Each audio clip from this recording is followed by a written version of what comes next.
Hindi ko lubos akalain na makasama tayo sa ganitong event dito sa Gala Night. We are the one who invited dito sa Gala Night na to kasi isa tayo sa top 300 distributor ng EGG Company. And share ko lang na kaunti sa inyo before sa loob ng jeep na-invite ako. Na-share sa akin tong opportunity na to. Hindi siya madali na tinabaho ko. Maraming sacrifices, maraming puyat, maraming pagod, maraming gutom na na-experience.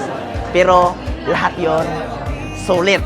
Grabe. Hindi ko lubos akalain at hindi ko ma-imagine talaga na ngayon kasama na tayo dito. Kaya kung ikaw yung tao na nakapanood ng video na to, guys, hindi hubas yan kung anong sitwasyon mo ng buhay ngayon. Kasi kami, walo kami magkakapatid, no? Pampito ako, and then sobrang hirap ng buhay namin. Right? Kaya dapat, huwag mong basihan yung sitwasyon ng buhay mo. Kasi bakit? Yung sitwasyon ng buhay mo ngayon, gawin mo motivation yan. Na dapat magsipag ka, na dapat open-minded ka sa mga opportunity na dumaan sa'yo.